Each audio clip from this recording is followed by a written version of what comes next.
Good morning बच्चों, आप सभी का स्वागत है आपके अपने YouTube channel Anil R classes में। आज हम क्लास 10th की साइंस लेकर के आए हैं, जिसमें आप सभी को समीकरण के बारे में अध्ययन करना है कि समीकरण किस प्रकार से बनाना है। ठीक है, तो चलिए शुरू करते हैं। प्रश्न कह रहा है कि क्या होता है जब, मतलब क्या होता है जब, जैसे कि चूने के पानी में कार्बन डाइऑक्साइड गैस प्रवाहित की जाती है। जब आप चूने के पानी में कार्बन डाइऑक्साइड गैस प्रवाहित करते हैं तो क्या बनता है। तो इस प्रकार से रिएक्शन आपके परीक्षा में आते हैं, तो इसलिए इनको आप अध्ययन कर लीजिए।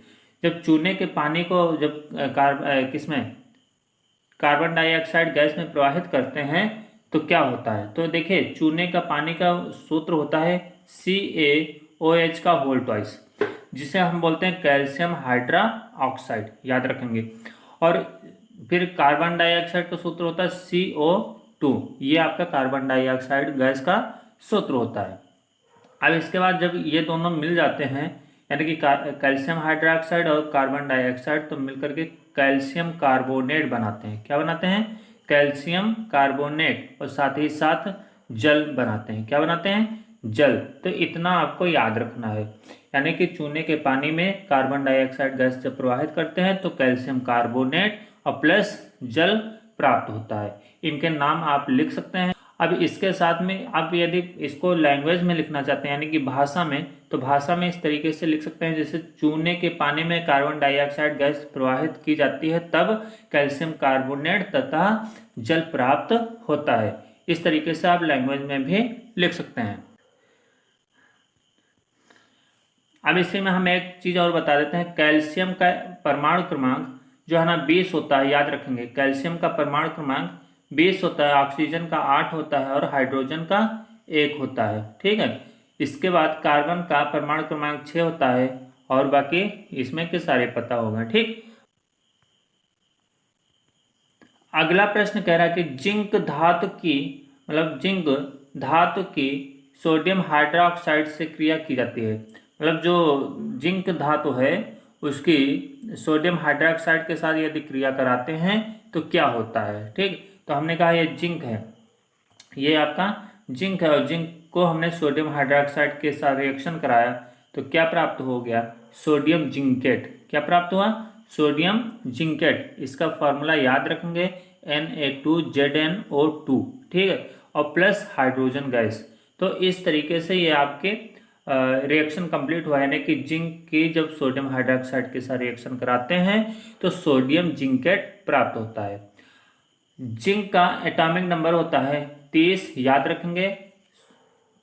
और सोडियम का होता है 11, और इसके बाद शेष आपको हम बता चुके हैं। ठीक है। तो ये आपके सोडियम के 11 हो गया एटॉमिक नंबर और जिंक का 30 हो गया। चलिए नेक्स्ट प्रश्न कह रहा है कि वायु की उपस्थिति में मैग्नीशियम रिबन का दहन होता है। जब वायु की उपस्थिति में मैग्नीशियम रिबन को जलाते हैं तो क्या होता है। ठीक है। तो अब इसमें देखेंगे मैग्नीशियम, ये आपका मैग्नीशियम है, मैग्नीशियम का एटॉमिक नंबर 12 होता है। ठीक है। तो यहाँ पर ये ऑक्सीजन है, ये वायु है, इसे हम ऑक्सीजन कहें या वायु कहें। ठीक है। तो इस वायु की उपस्थिति में मैग्नीशियम को हमने जब जलाया तो क्या प्राप्त होता है? Magnesium oxide. तो इस तरीके से आप याद रखेंगे, मैग्नीशियम ऑक्साइड प्राप्त होता है।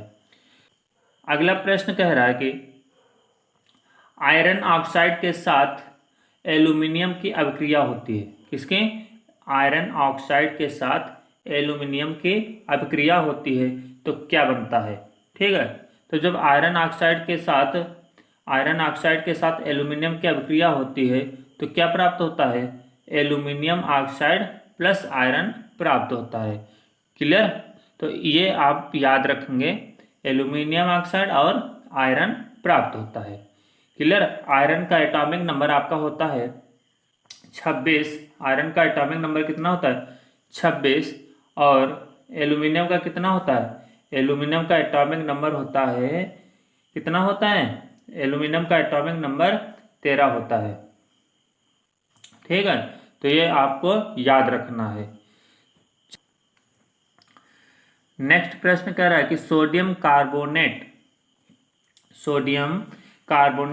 तनु हाइड्रोक्लोरिक अम्ल से क्रिया करता है, तनु हाइड्रोक्लोरिक अम्ल के साथ क्रिया करता है।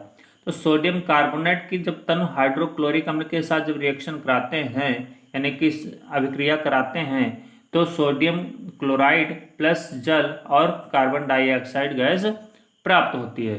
तो इतना याद रखना है, सोडियम कार्बोनेट के साथ जब हाइड्रोक्लोरिक अम्ल के की रिएक्शन कराते हैं तो सोडियम क्लोराइड, जल और कार्बन डाइऑक्साइड गैस प्राप्त होती है। तो यदि आप भाषा में लिखना चाहते हैं तो भाषा में इस तरीके से कह सकते हैं कि सोडियम कार्बोनेट तनु हाइड्रोक्लोरिक अम्ल से क्रिया करता है तब सोडियम क्लोराइड, जल और कार्बन डाइऑक्साइड गैस प्राप्त होती है। ठीक, तो इस तरीके से आप भाषा भी लिख सकते हैं। भाषा ज़्यादा नहीं लिखना होता, थोड़ा सा ही लिखना होता है। तो यहाँ पर एक चीज़ और बताएंगे, यहाँ पर सोडियम का एटॉमिक नंबर 11 होता है, कार्बन का 6 होता है, ऑक्सीजन का 8 होता है, ठीक है, और हाइड्रोजन का 1 होता है, क्लोरीन का 17 होता है। ठीक, बाकी शेष वही है। तो चलिए आगे प्रश्न पर चलते हैं।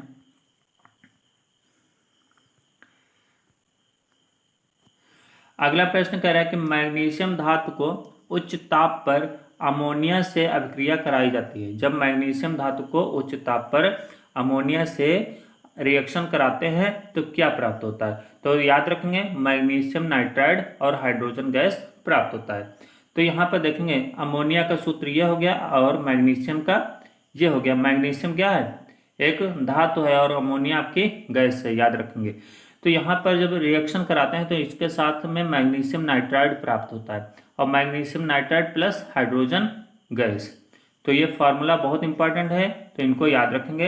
यहाँ पर नाइट्रोजन का एटॉमिक नंबर 7 होता है, हाइड्रोजन का 1 होता है, मैग्नीशियम का 12 होता है। ठीक है, तो इतना भी याद रखना है। आगे चलते हैं। अगला प्रश्न बहुत इंपॉर्टेंट है आपकी परीक्षा की दृष्टि से, इसलिए आप लोग इसे याद जरूर कर लेंगे।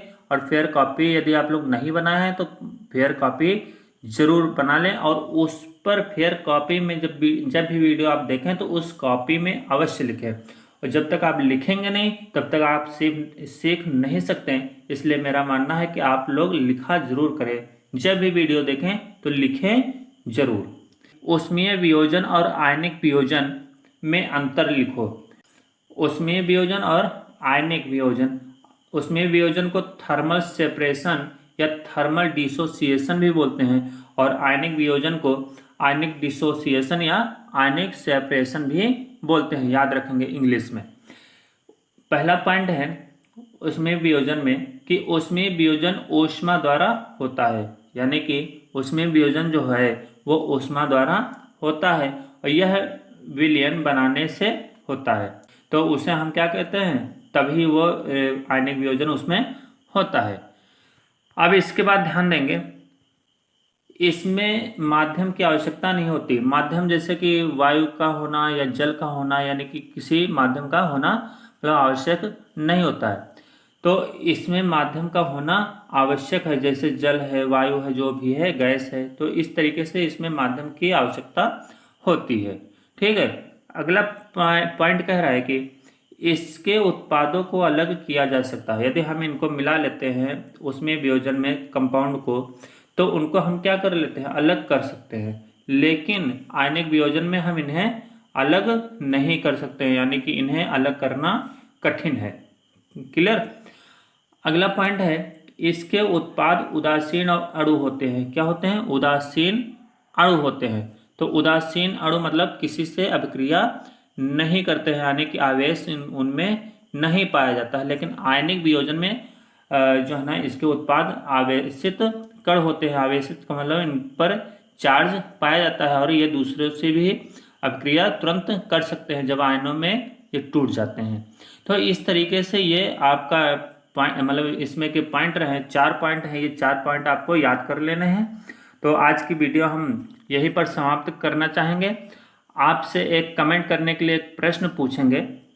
प्रश्न ये बताना है कि एटॉमिक नंबर 31 जिसका परमाणु क्रमांक 31 है उस तत्व का नाम बताना है और उसका परमाणु भार बताना है। परमाणु क्रमांक 31 वाले तत्व का नाम और उसका परमाणु भार बताना है और आज की वीडियो हम यहीं पर वाइंड अप करना चाहते हैं और नेक्स्ट वीडियो नेक्स्ट डे लेकर के फिर मिलते हैं। तब तक के लिए नमस्कार बच्चों।